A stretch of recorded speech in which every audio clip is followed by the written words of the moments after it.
Hey there, Mouse Ears Universe. Thank you for joining us on the Mouse Ears Podcast, your go-to source for all things travel, but mostly Disney, brought to you by Fairy Tale Journeys Travel. Whether you're a first-time visitor or a travel pro, we're here to bring you all the latest news, insider secrets, and fun stories from the happiest and most magical places on Earth. Make sure you give us a follow and a like on whichever platform you are listening to or watching us. Now, folks, Mouse Ears Universe, get those mouse ears on and leave your hearts open, because we're diving into Disney's most unforgettable nighttime shows and spectaculars. Keep those tissues handy, because the magic starts right now.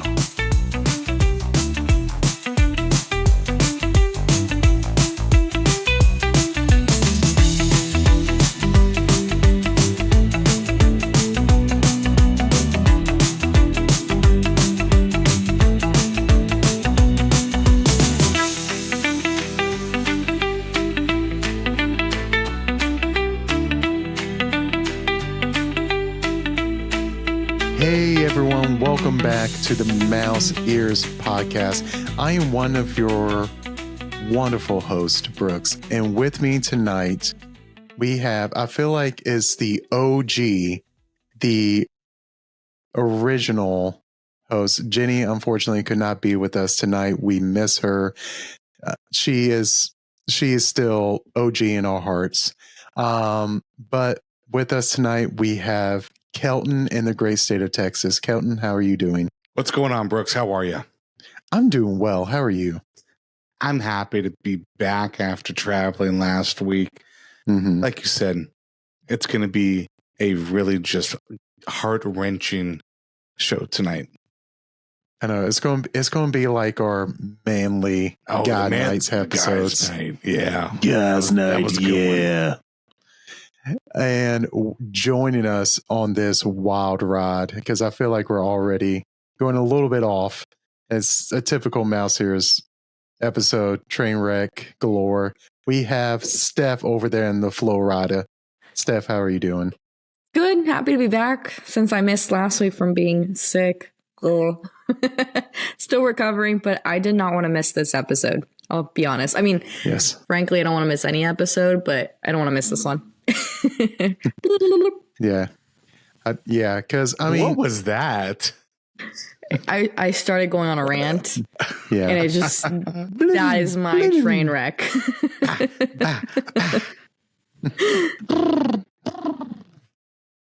The arsonist had Ali-shaped feet. So anyway, Anchorman, anyone? No, I was thinking like High School Musical 1. Oh yeah. Ma. The people in the cars are going, what is going on over there in the studio? The Human Torch was denied a bank loan. Just a typical Thursday. Yeah.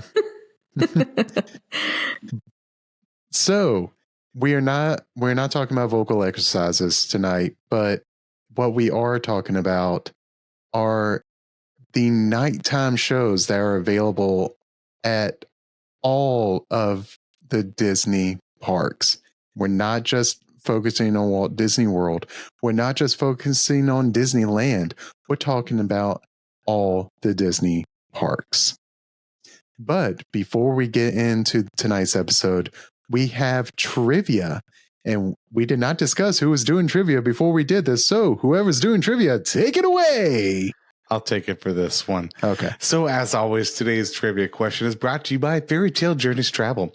Next time you want to book a Disney cruise, let the agents at Fairy Tale Journeys take care of all the details for a stress-free experience at no extra cost to you.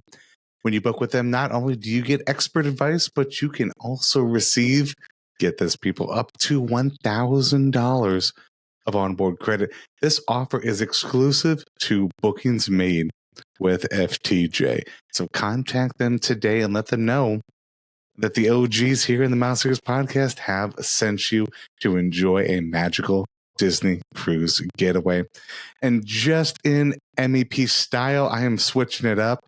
So for tonight's trivia question, since we are talking about nighttime spectaculars across all of the Disney theme parks, on average, here's your question. On average, what does a Disney theme park spend dollar-wise per night on a fireworks show? On average, what does a Disney park spend a dollar amount per night on a fireworks show? You'd be surprised at this answer, so make sure you stay tuned to the end of the episode. That's all I have, Brooks, for trivia. Back over to you, my friend. Thank you, Kelton. So, I mean, let's see here. They gotta have a whippersnapper in there. They gotta have Who's you do and a who's you don't. I mean, all the fun grenades, and not grenades, but oh, you got to have your smoke bombs, your firecrackers, your whiskey kidders, and all that good stuff. So I was thinking about straight fun joker. fun little fireworks story. I remember back in the day shooting fireworks off at the lake, and someone had like this Rambo fireworks kit, and it was in the dark, so we didn't read the directions, so because it was all guys, and we were, literally it was like this big tube and grenades, so we were literally lighting the grenades and throwing them, and towards the end we realized, oh, we put the grenades in the tube and that shoots it out. We didn't realize it until the last one. And this is why women live longer than men. Yeah. Happy 4th of July to all on Friday as you're listening to this 4th of July week. Stay safe. Back it up, and Terry. As we're recording this today, it is 626 Day. So happy Stitch Day, Happy everyone. Stitch. And also, happy anniversary to former guest Jacob Walker and his wife, Neoma Walker. Congratulations. Yes. It is their 4th anniversary. May the 4th be with them. And also with you. So this episode, we are diving into the dazzling world of Disney's nighttime shows and spectaculars. So we will talk about the history, some history of the shows, highlighting current offerings across Disney parks, and maybe even rank our favorites. If you listen to some of our episodes, you know how some of us feel about certain shows. It just goes to show enchantment is not on this this document at all. No, not at all. Plus, we may play a quick round of this or that at the end to see where we all stand on the great Fantasmic debate.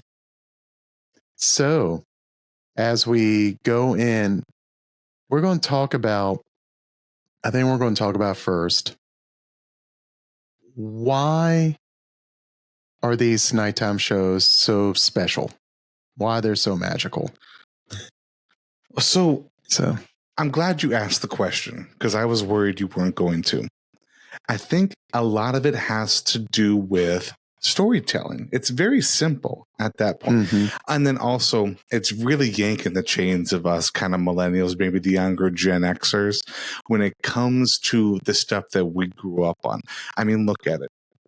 If you take Fantasmic at Hollywood Studios right now, after COVID, they redid some of the theming, and I really wasn't sure how I was going to feel about that, but they brought in Pocahontas. We got Aladdin now too.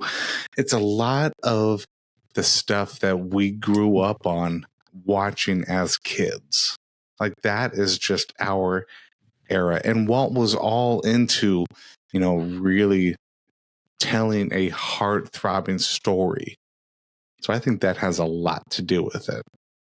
Oh, yeah. I mean, we said in our intro, keep the tissues handy. I mean, you ever wanted to see two grown men cry? Take Brooks us to happily ever after. And we've talked about in previous episodes, previous guys nights, how special, especially the Magic Kingdom shows are. But like you said, it's, I mean, literally, I mean, I think most non-Disney people think of fireworks, they think of 4th of July, kind of, ooh, ah, yay, walk away.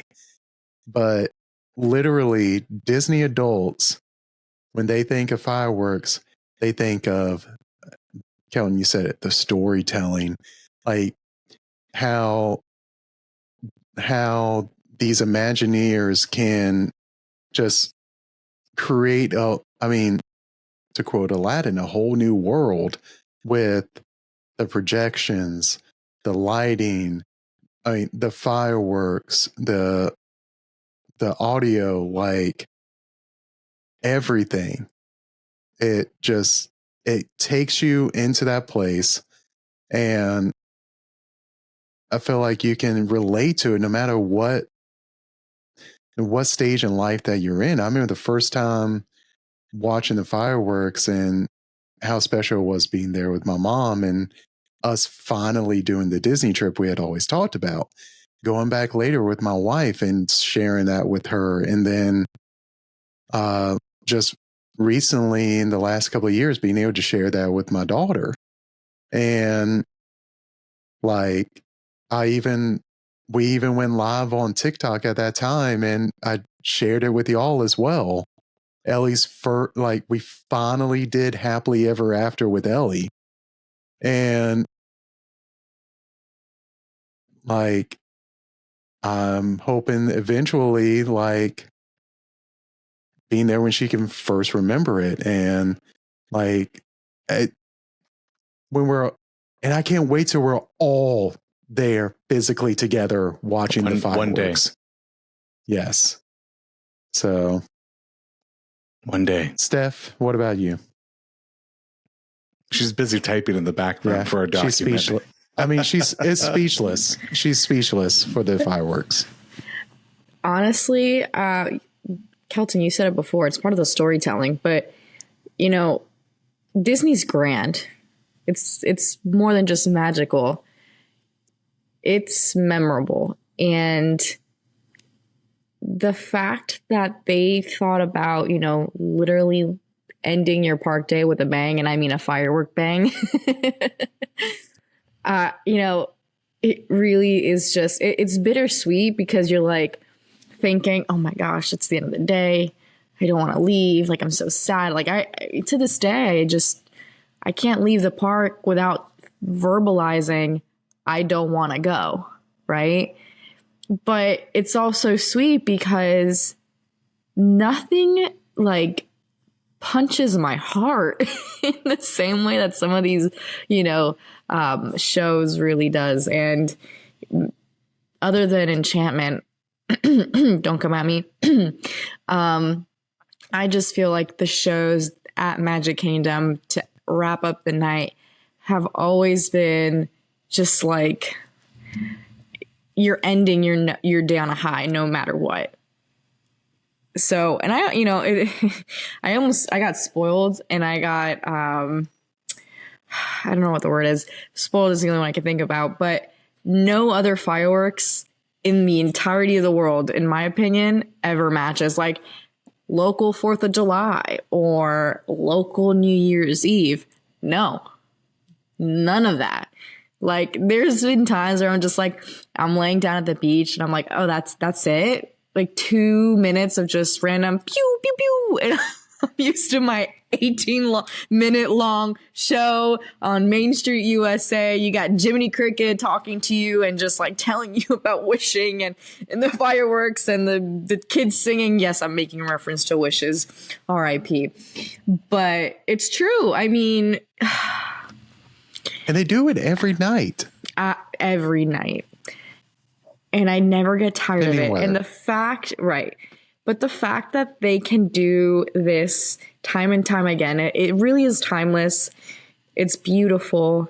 It's the best way to end the night. And who better than Disney to wrap up the magic in a firework bow? I mean, sorry, the park next door doesn't even hold a candle to any kind of nighttime show that Disney does. They don't. No one does. Yeah. Like, you can't go to Disney. Sorry, you can't go to Walt Disney World. And I'll say specifically Walt Disney World because it's my backyard park. You can't go there without seeing the show. And I know I've had clients who have gone to parks like, say, Hollywood Studios to see Fantasmic. That is literally what their whole reason for going to that park is. And it'll not show because of weather. That'll ruin completely any trip. Ruins the day. That'll ruin the whole trip. You know, like, you can't underestimate the impact of these shows. Truly. Is that good enough, Brooks? Yeah. Oh no, good enough. I can keep going. Testify. Say Lana for the people in the back. No, it's taking us to church here. No, I mean, literally, the ability that Disney is able to do these night after night, create those memories night after night, it literally is incredible and a true testament at what they have created. So, and I know it's every New Year's. I've done this, I think, for the past maybe 8 or 9 years. I literally turn on a live feed and watch the Disney fireworks for New Year's. I don't care what's going on around me. I just wanted to make everyone sure else. that, What are you gonna say? So, no, we do New Year's, Halloween, 4th of July, a random Tuesday of the month. It doesn't really matter.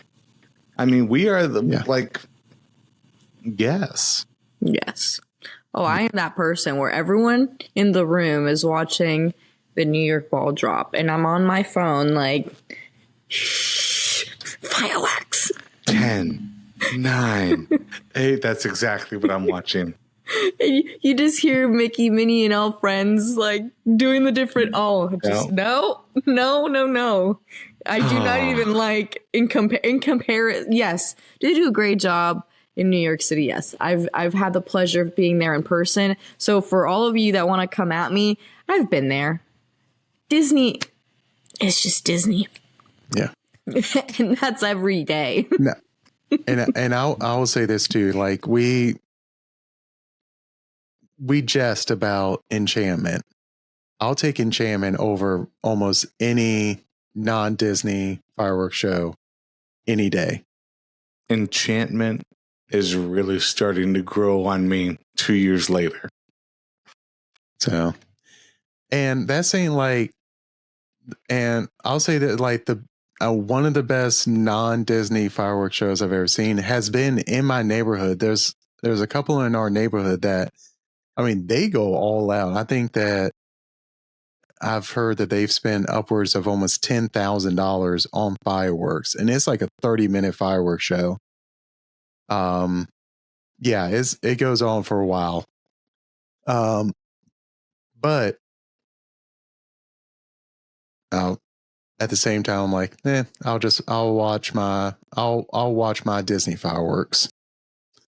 But so we've talked about Disney has fireworks. So spoiler alert, Disney has fireworks and nighttime shows. So I think what we're going to do right now is go around and talk about some of the current shows, and I would like to take the first one if y'all do not mind, because it is my favorite nighttime show. There's one that is a very, very close second. I would say Disney World right now. There are 3 nighttime shows because Animal Kingdom does not have a nighttime show. It's kind of hard to do fireworks with all the animals around. I don't think we won stampede or anything like that. But at Magic Kingdom, we have the absolutely spectacular. It was so great they had to bring it back. Happily Ever After. It is truly the perfect end of a Magic Kingdom day. Going and watching Happily Ever After. And it is the one that literally I go when I need a pick me up after a bad day. I can just listen to the audio from Happily Ever After. It is one that will literally bring tears to my eyes. But with Magic Kingdom, they've had great lineup, and again, we just about Enchantment. Enchantment, if it was just standalone, you didn't have all the others, it would not have been bad. But compared, it's bottom of the list of the wonderful shows that you have at Magic Kingdom. But in the beginning, they had Fantasy in the Sky, which went for a very long time from opening till the early 2000s. Then we had Wishes, which just spectacular show. And then after Wishes, we have Happily Ever After version 1. Then they brought in Enchantment for a little bit, and then they were like, you know what?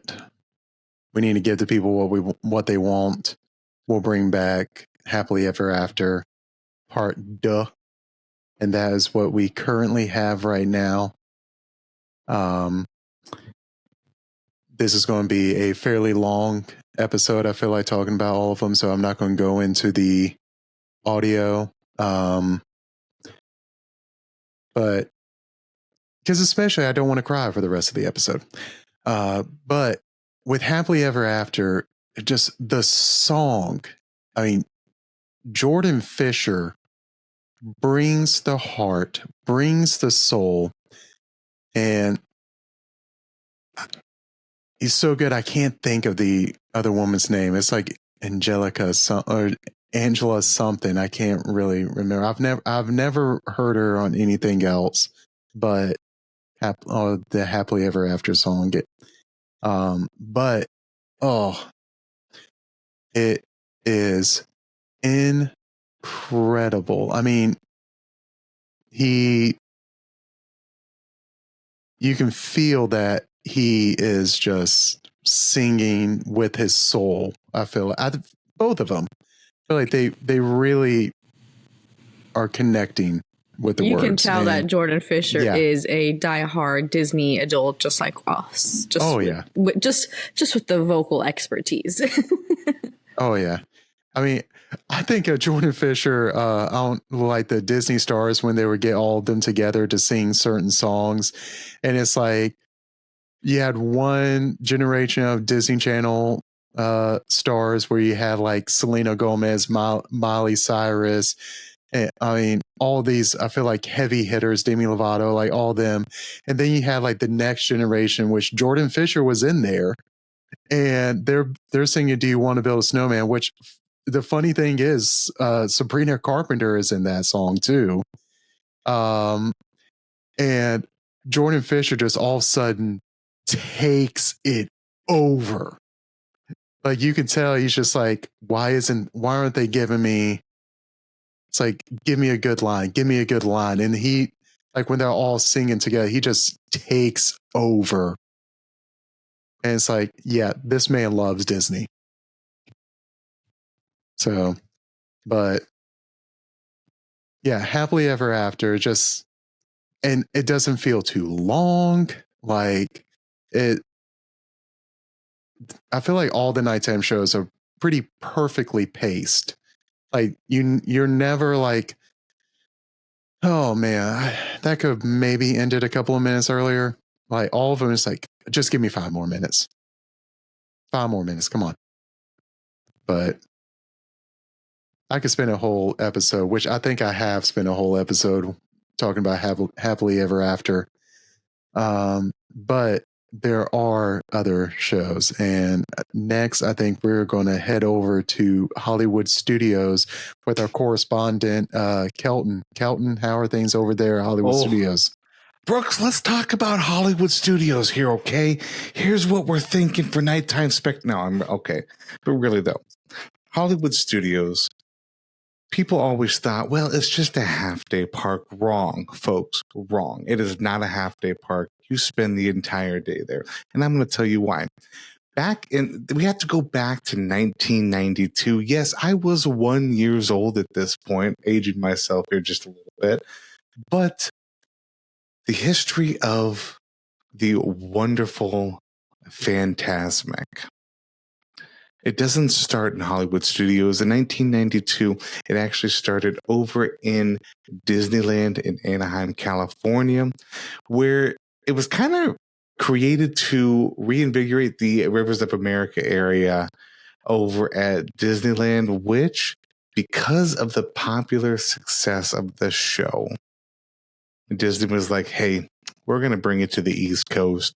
Now they built their own 10,000 person amphitheater over in Hollywood Studios. And it is just, I mean, I guess there's a lot of really good shows at studios, but when you like, let's talk about Fantasmic. Like, we got a 59-foot dragon. I mean, it's kind of a dragon head with wings. It's not the full dragon like Disneyland has. I know a lot of people are always talking about how Disneyland has the better show because it's got the full dragon. But you know what? The dragon head's kind of better. It also spits fire. That's pretty cool too. I think Disneyland's does as well, but it is what it is. But when you look at, go ahead. But the Disneyland one did catch on fire. Ours has not yet. Ours has not caught on fire. I didn't want to bring that up, but Maleficent also caught on fire in Festival of Fantasy, but nobody's talking about that one either right now. So first off, let's paint the picture. Okay, early 2000s. You're a youngin'. You've got a Mickey bar in one hand, popcorn in the other. Okay, are you with me? And we are in line walking down the long walkway to get to the amphitheater for Fantasmic. All right. So we go through, we sit down, and then all of a sudden we are greeted with just a bop of an album of these Disney songs playing. I'm talking things from, The Little Mermaid, Mulan. We've taken it to a whole new world with Aladdin. I mean, it's kicking, as the kids would say. Yes, a little bit of a goofy movie in there as well. And then the announcements come, the lights go dim, everybody starts the slow clap, and it just gets faster and faster. All of a sudden, the lights go up, the music hits, and then there he is, the man himself, Mickey Mouse, standing right there center stage. And I'm already getting goosebumps. Fantasmic is my favorite show. Nighttime spectacular, however you would like to call it. I'm more of a stage show. I mean, Happily Ever After is all-time fireworks show. Being a cast member, what my wife and I would do early on, we'd get off of work and I'd be like, hey, what are our plans for tonight? We have no plans. Fantastic. I have a great idea. There are some stale pretzels for sale at studios. We're going to go in and we're going to watch Fantasmic. And that is just what it is. Going in and enjoying. And that's why she fell in love with you. Well, we were already married at that point. I think maybe it was my looks, could have been my smooth talking. I'm not real sure what it was. I think it was the stale pretzels. It could have been the stale pretzels. Because I think we did sell them at that time too. But so with that, I mean, we have a full amphitheater. Get this. Okay, the moat itself. So going into some more, deeper details. The moat itself is 1.9 million gallons. The Cobra from, like when Jafar turns into the snake is 100 feet long. And the one thing I really love to tell people is Ariel at the end when, when the paddle boat comes out and you have Steamboat Willie driving, all the characters are on the paddle boat. It's really magical. It gets all the feels. If you haven't seen or enjoyed it yet, I highly suggest you do. Ariel is in the back. She's there with Prince Eric, her man, they're looking great and everything. Ariel is the highest paid, I would say, character on that boat. And it is strictly because, well, she is a mermaid and she cannot easily get down off of her chair or whatever they have her sitting on. So they actually have to put a flame retardant net over her. And I believe they call it like catching the fish or something like that is what it's code for. So there's a little bit of trivia to really, keep your friends entertained with that one. But besides the point, Hollywood Studios and Fantasmic is definitely a do not miss. If you are wanting to, get in and really make sure you have good seats for the show, I'm going to strongly suggest that you guys go and do the, what is it called? The Fantasmic Dining Package is what you do. Yes. Because that'll get you in the Sorcerer Mickey seated section. So you have a great viewing right down the center. But that's what I have for Hollywood Studios.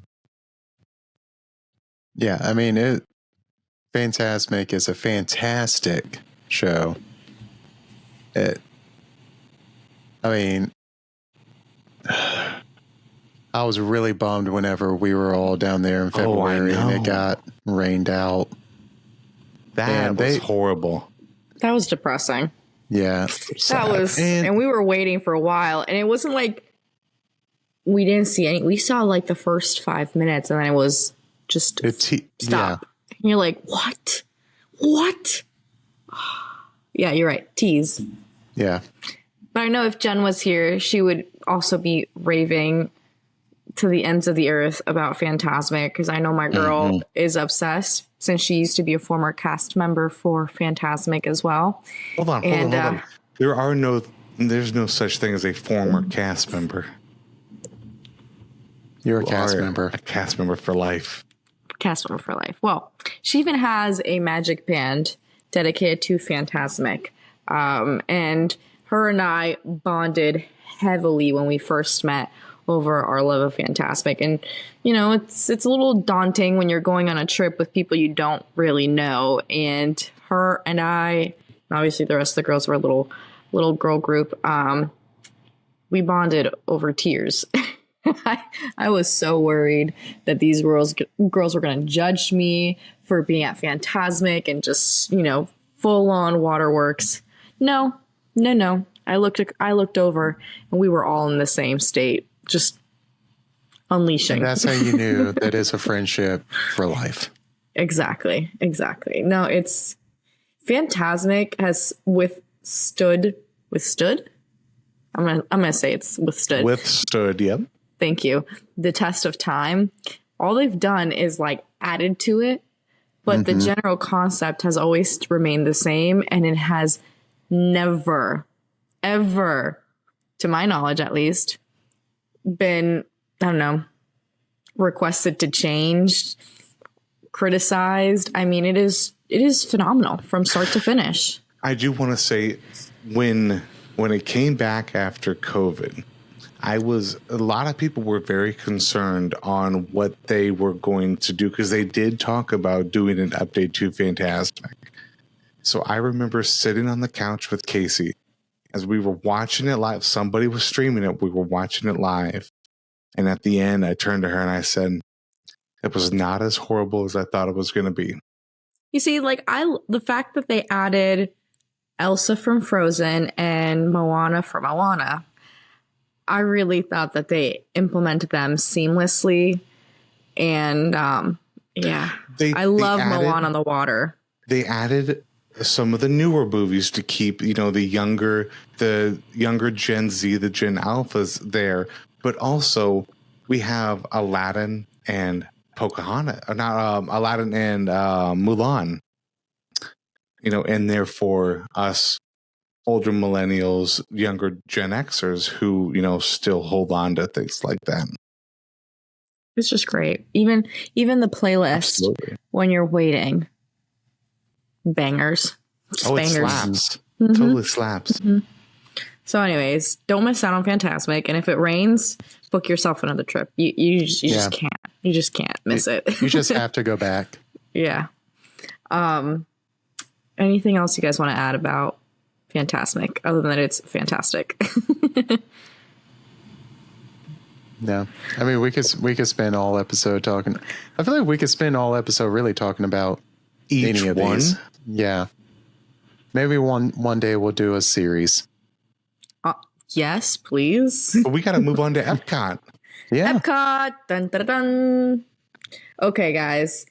I'm going to talk about Epcot. I don't have as many fond memories or as much information from personal experience on the shows from Epcot, but goodness knows those have been criticized a lot. And I mean a lot. Well, I mean, this one is I would say is currently the newest one out of all of them. Yes. Yes. But I'm going to start from the very beginning. 1982. The first show that Epcot had when it first opened was Carnival de Lumière. And I probably said it wrong, but we're just going to go with the flow. That's better than Brooks and I would have said it. Yeah. All right. Carnival de Lumière. Carnival de Lumine. It's got a nice ring when you say it, Brooks. Which, fun fact, that was the original trivia question. It was. Mm-hmm. So. Yeah, we're not going to go into the details of the old ones because they're just not worth it. Whoa. Pause. There are two shows which are one worth it. Now, which one are you talking about? I'm talking about the old ones. There's so many that I'm trying to go through the old ones to get to the new ones, and I'm not trying to dwell so long on the old ones because I can't really speak to them. I mean, these were before I was even born. Anything before I was born, pre-1996. Well, Brooks and I are out.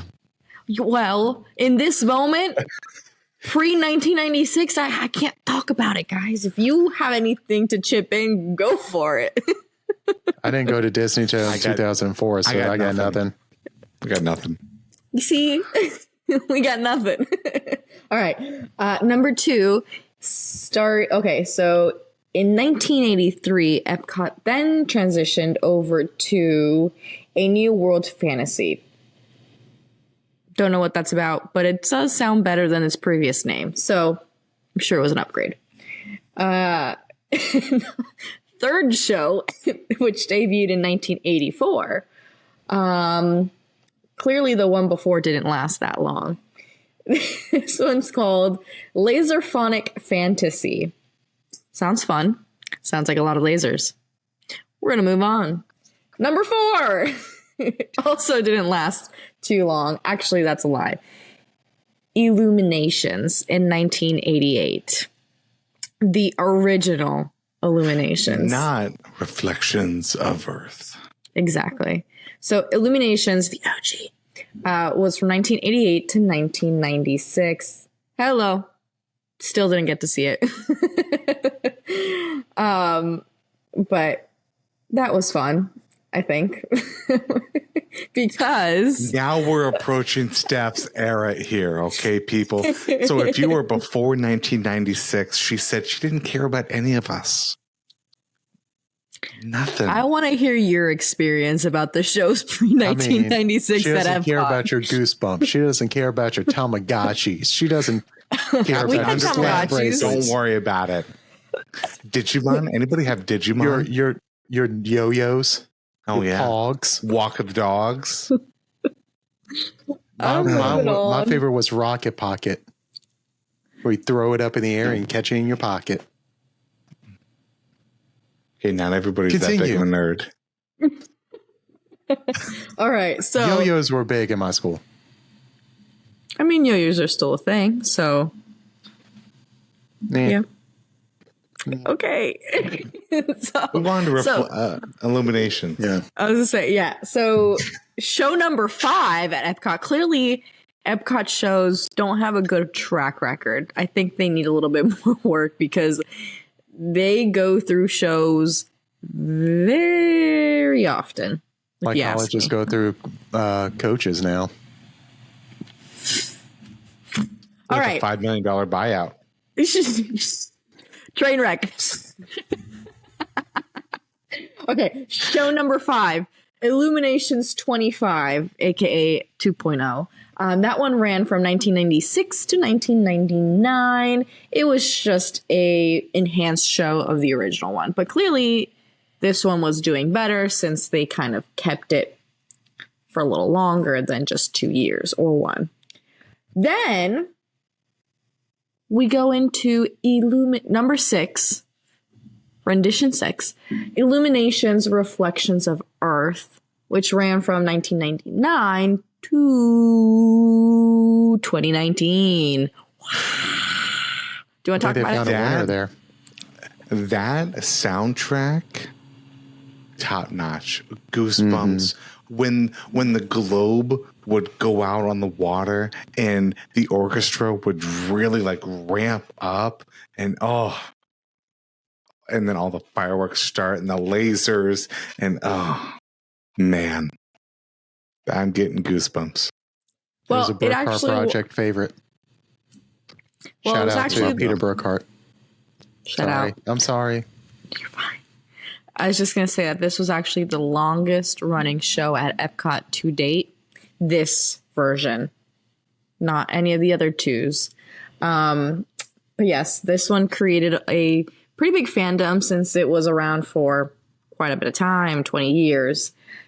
And over time, World Showcase has enhanced. You now have the torches. You now have the lights across all the different pavilions, which obviously all of those things really truly ramp up the experience and add to the nighttime spectacular that Epcot provides. But we do not end there, people. No, we do not. After Illuminations Reflections of Earth, we now have show number 7. What? We've got Epcot Forever, which actually was the shortest, arguably, lived nighttime show because of COVID. Oh, boo. Okay. Didn't get to see that one either. Or at least if I did, I can't remember it. Any thoughts? I remember watching Epcot Forever, like a live stream. It was good. Yeah. I mean, it was good. I do remember a lot of grumblings because it was just not a worthy opponent to Illuminations. Well, Reflections. I feel like people were going to grumble no matter what because they got rid of Illuminations. People said the same thing about Happily Ever After version 1 after Wishes. You just have to give it some time. Yeah. However, it was not given enough time because we now got show number 8, Harmonious. This one should have stayed. Yeah. With the barges? Yes, I will. I'm telling you, I will fight anybody and I will argue till the day I die that Harmonious should still be in Epcot. Yes, I know you don't like the barges, but really, how many of y'all actually looked across the bay towards America, Morocco? Put your hand down, Steph. Towards America, Morocco, or Germany. I mean, really, are the barges really causing that much of an issue? Yes. No. Yes. No, they're we not. like pictures. We like spotless pictures. Spotless pictures? Yes. The barges are not doing anything. They're obstructing the view. When you are in America or Italy, and you're standing in that little, like, I don't know, little balcony area. That's a great place to propose, by the way. If you're ever thinking, if anybody's thinking about that in Italy, right where the, those boats are with the guys with the sticks that push and sing. You know what I'm talking about? Yes. However, if you want a nice picture, you want to see Spaceship Earth. You don't want to see black barges just obstructing it, and then you see parts of the globe, and then bleh. No. Nope. I liked the show. For the record, I did enjoy the show. They needed to have those barges be movable. And frankly, right now, the new show has some semblance or some iteration of movable barges, just not quite as big. No. Kelton. Kelton, I don't know your middle name, Kelton. That Disney does, line of sight very well. Extraordinarily well. This was not something that Walt would have approved. He was rolling in his grave. He's like, no, I know what's going on, and I don't want to know what's going on. I want it to be magical. Just Walt all of a would sudden, not approve of a lot of things now. Mm-hmm. So barges in the middle of Hourglass Lake, I think, are pretty low on his list. I'm just throwing it out there. People, I want to know. Okay, I think we want to know. Whose side are you on when it comes to the barges? Do you agree with Steph and how they're ruining your line of sight or your pictures of the Epcot ball? Or do you agree with me how they really didn't cause that big of an... I'm not saying they added two things. I'm saying that they didn't cause that big of an issue. I want to know. I'm rarely wrong. I'm mistaken sometimes, but I'm rarely wrong. And you could text Casey and ask her. She'll tell you. I'm rarely wrong. Well, the people can determine who wins this throwdown. I want to know. Like, I would love to. I mean, Brooks, you're kind of the third one here. I mean, you know, we won't hate you. I feel like someone is going to hate me no matter what I say. No, there's no hate. Just remember who the bros are. just friendly punches. I'll say this. Number one, I may be in the minority. I liked Epcot Forever. Because one thing I liked about Epcot Forever is the fact that they would bring in like the history of Epcot, like bring in all the old shows, like all the different theme songs. Because one thing that really they don't do with a lot of like the attractions now is have theme songs. Like back in the day, a lot of the attractions had theme songs. We've talked about veggie, fruit. I feel like a lot this season with the Kitchen Cabaret. But literally, like, I feel like the hatred towards the barges was a little much. In all honesty, it wasn't that bad. Like, I mean, I can understand how some people are like, trying to get a good picture, and you have this metal stuff in the middle of your shot. You know what?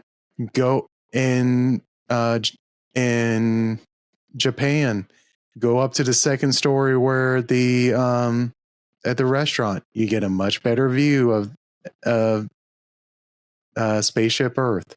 Like there were ways you could get around that barge. Get on one of the friendship boats, go across, and as you're going across, take a picture. I feel like people didn't give it enough time to like really, because they were still figuring out stuff with the barges and everything, and I feel like they just weren't given enough time to really show what they could do. Like, because you could have built upon that, and especially with having a permanent structure, like you could have built. But I'll tell you what the other problem was too. Okay. Is who built those barges? We do not speak of that Bob, because that Bob, we don't like that Bob. He was a scapegoat. We don't like that Bob.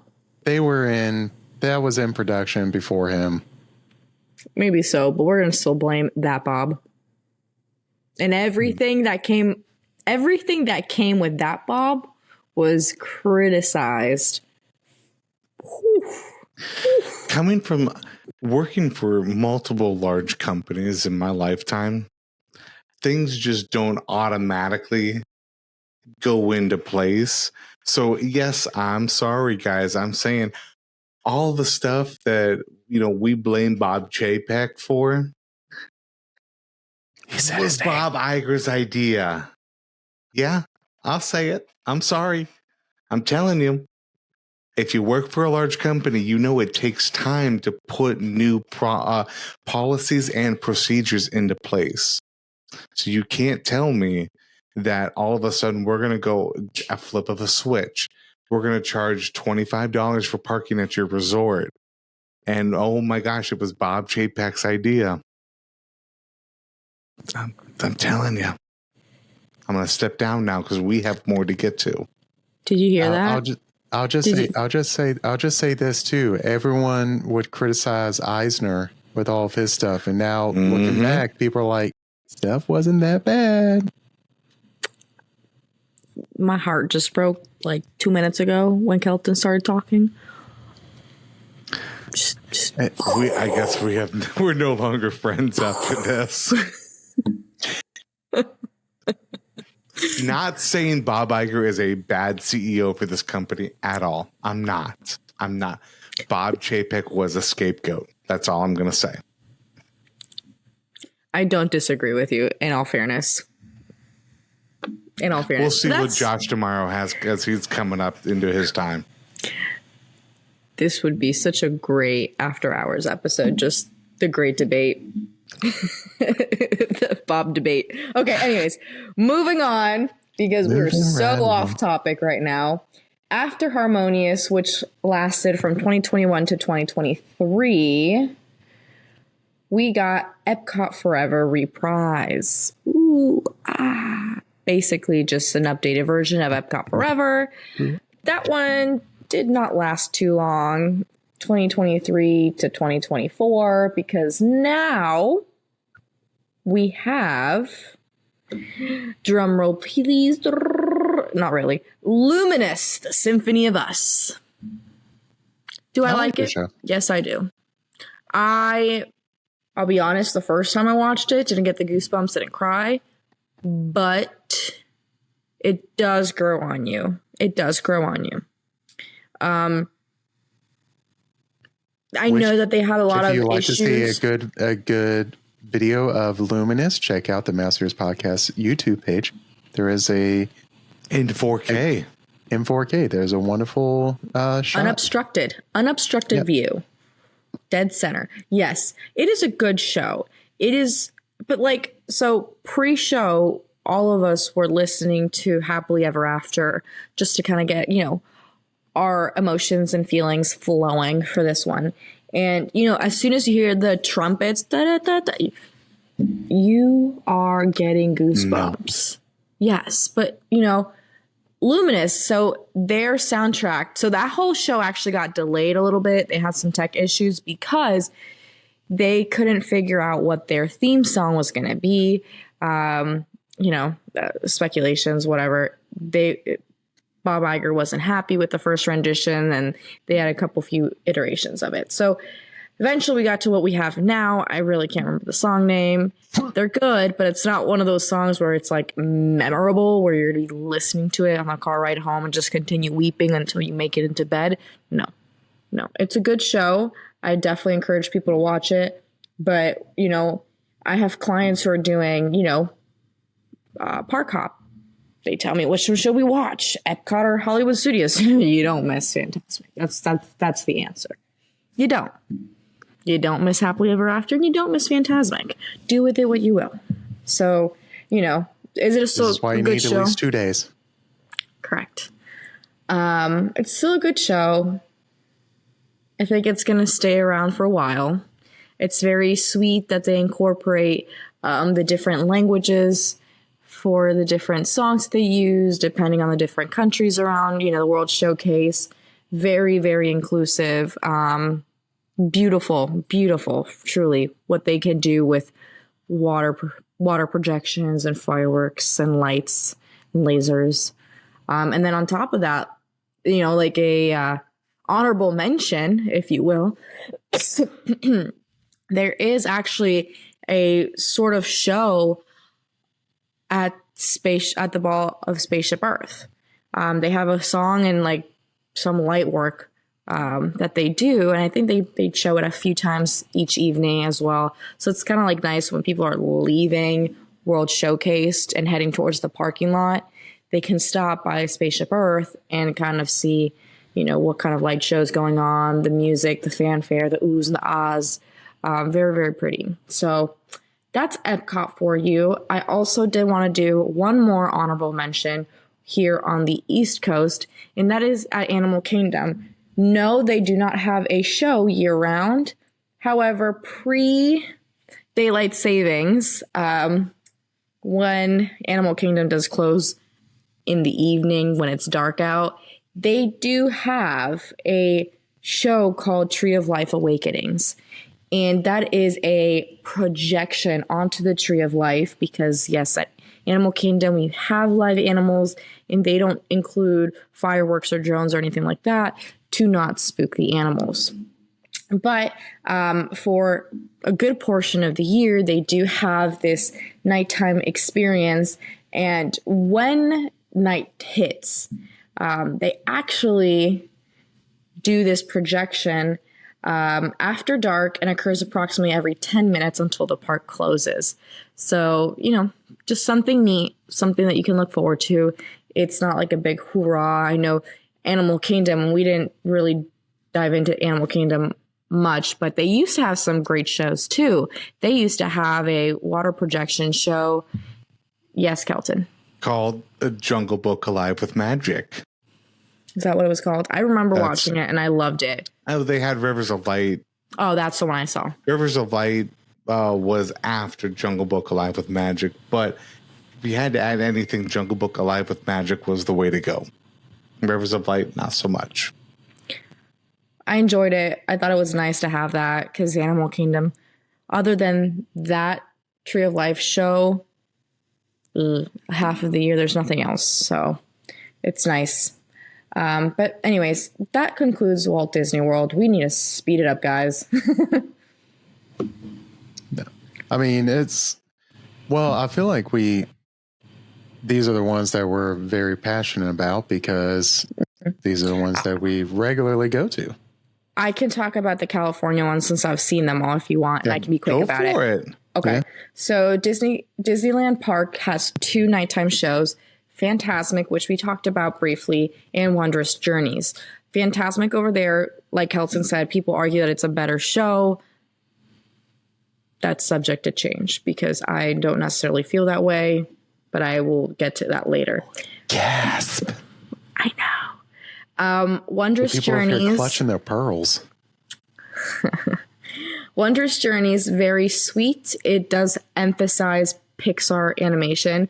Yes, they say Walt Disney animation gets, recognized. I think right now for the 70th celebration, they might have incorporated more movies like Coco.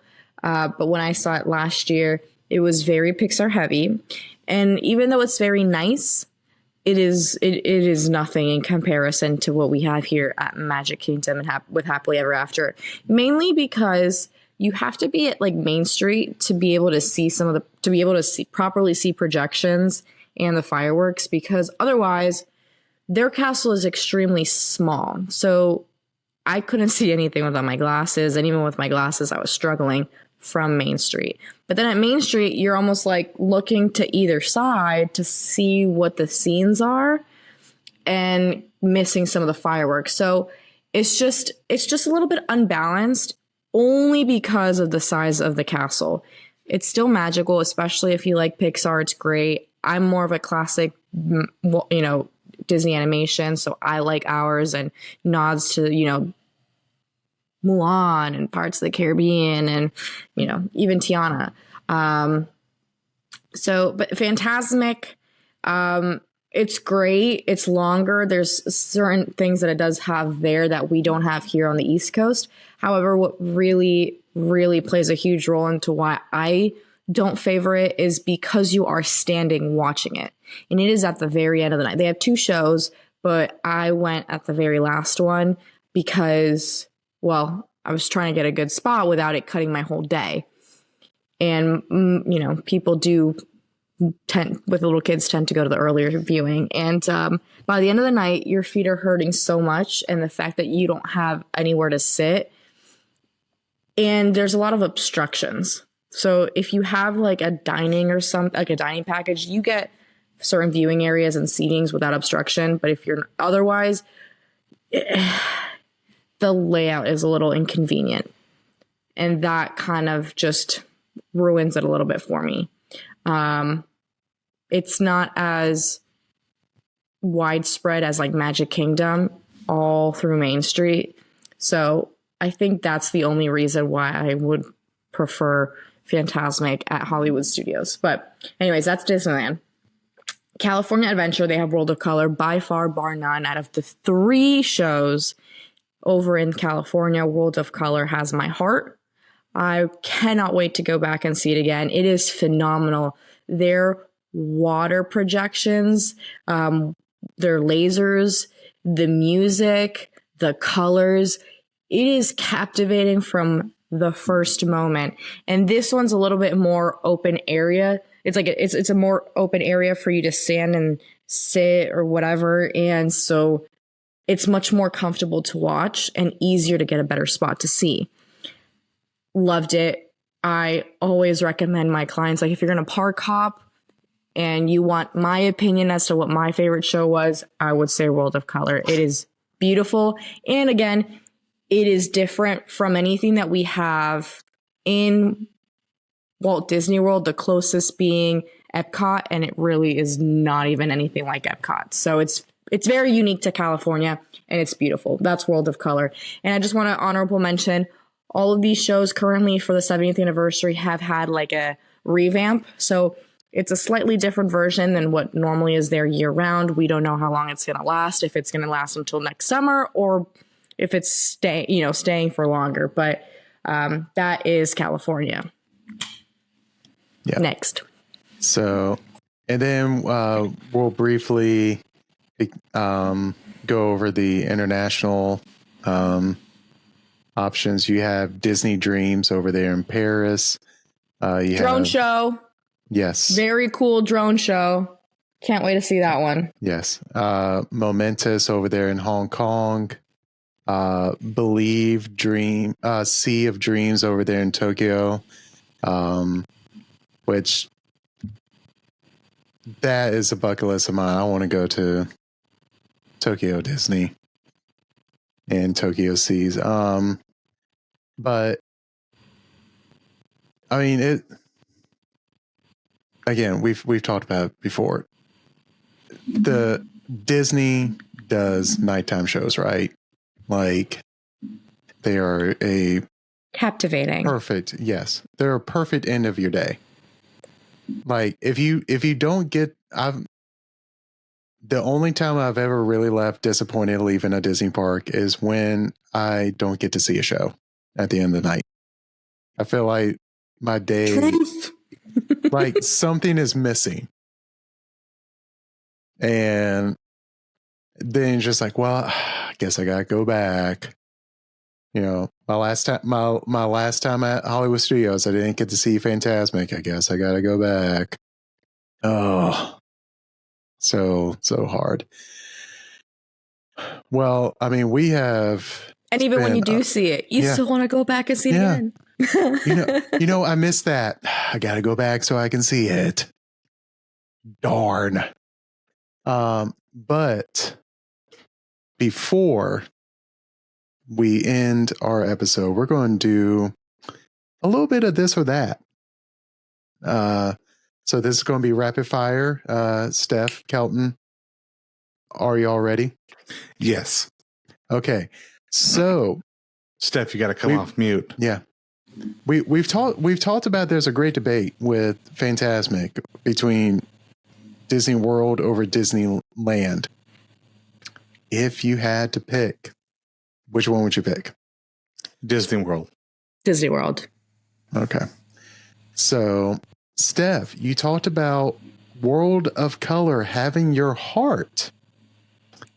World of Color or Happily Ever After? Happily Ever After. That only has my heart in California, but in comparison, nah. Happily Ever After. So, fireworks or projections? Fireworks. So, now, you say that you're getting ready to view Happily Ever After. Do you prefer a castle view or a little further back, like back of the park, quiet spot? Castle view. The only reason I'm in the back of the park is to go on rides while everyone else is watching the show. And I'm a show girly. I will say, People Mover while Happily Ever After is going on is magical. Or as you're going down, used to be Splash Mountain, now Tiana's Bayou Adventure, while fireworks are going off over the castle is a magical moment in itself. The next question is, do you watch the fireworks or the show at Epcot from America or from not International Gateway, but what's that area called? Crappy. The entrance to the World Showcase. Yes, Port of Entry. Thank you. Port of Entry. I'd say, if you can, try to do a dessert party. So, great segue there, Brooks. Yes. So we are literally going to end this episode with some pro tips, or as we have coined from Jenny, our Joey tips. Except Joey didn't give us any tips today. They didn't have a Joey Fatone. Come on. But what would you say are some maybe hidden gems we know of some of the best spots for viewing the fireworks. Like if you're able to get on the hub of watching the fireworks on Happily Ever After. Brooks, do you want to talk about dessert party real quick since you already segued into it? Yeah. So if you ever have a chance and you have a little bit of money, extra money to spend, highly recommend doing a dessert party. Whether you're if you can anywhere, try to do a dessert party to view the fireworks, especially at Magic Kingdom. Because number one, you get desserts. But then you also get priority seating. So you get in that grassy hub area in Magic Kingdom, and you have, especially if it's a crowded night, if you're trying to get a good view of Happily Ever After, you're either in the same spot for a long time and you're standing very scrunched together. You know, but if you do a dessert party, you get to spread out a little bit in that hub. Like it gets a little bit crowded once everyone's gravitated from the dessert party to the viewing, but you still have a little bit of space. So if you get a little claustrophobic, highly recommend doing a dessert party. So right now they only have them for Magic Kingdom because at Epcot they do special events. Yes. But pre-COVID, they used to have them at 3 parks, Hollywood Studios, Epcot, and Magic Kingdom. Post-COVID, we still haven't seen it come back at Hollywood Studios nor Epcot for public purchase the way that you can at Magic Kingdom. But you never know. Disney might have something up their sleeves. What you can do at Epcot now, if you're an adult, you can get a what is it called? Luminous package, adult package viewing. No, a luminous viewing package. Wow. Brain fart. At the new Geo 82 adult lounge. And it might run you up a little bit, but those are unbeatable views if that's something that is important for you to be able to watch it while in the AC, sitting and sipping on some delicious cocktails. Shout out to my favorite bartender there, Juan. Yes, that's you. All right, moving on. My next tip, very, very fun and unique tip, is VIP tour. If you also have a little extra money to do a VIP tour, don't sleep on this, guys. This is like your personal, you get a guide, you get Premier Pass style Lightning Lane experience. So you get to skip all the lines and you don't have to just limit yourself to just one park. Brooks, you were going to say something? If you want to feel like a celebrity, do a VIP tour. Quite literally. But here's what people don't really know is that if you do purchase a VIP tour, which is a minimum of 7-hour purchase, you can customize your experience to begin whenever you want. And if you want to be able to have a VIP tour experience during the fireworks show, you can tell your guide, let them know, so that way you can accommodate your start time and be able to have this quote unquote private viewing area for the shows, for any of the shows really at any of the parks. So that's another pro tip that people don't always realize. And it is no extra cost if you decide you wanted to do this with a VIP tour. Another thing that I think, another spot that I think is fantastic to be able to watch the fireworks at Epcot, Japan. Japan has a second floor. There's a couple restaurants in that second floor, but there is almost like a balcony area outside one of the restaurants, and it kind of gives you an elevated point of view of the lake. And if you're able to snag a spot, and people do know this spot, so it doesn't always have availability, but if you're able to snag a spot, it is unbeatable, those views of the lake. So that's one of my favorites. This one was mentioned to me by a cast member. If you ever watch the Epcot shows by the African Pavilion, it's kind of small, but it's one of the only places around World Showcase where you don't get sprayed, you don't get inundated with fireworks smoke. There's kind of like a draft that pushes away from there. So if you're sensitive and you just don't want to deal with any of that, you can try and find a spot by the African Pavilion and you kind of hide from those fumes that not everyone likes. Yeah. But those are like my main tips, honestly. I mean, there's more, but those are the ones that are the top of my head. Yeah. Kelton, do you have any? Lightning lanes. Yeah. If you need be, if you don't have, because the VIPs are expensive.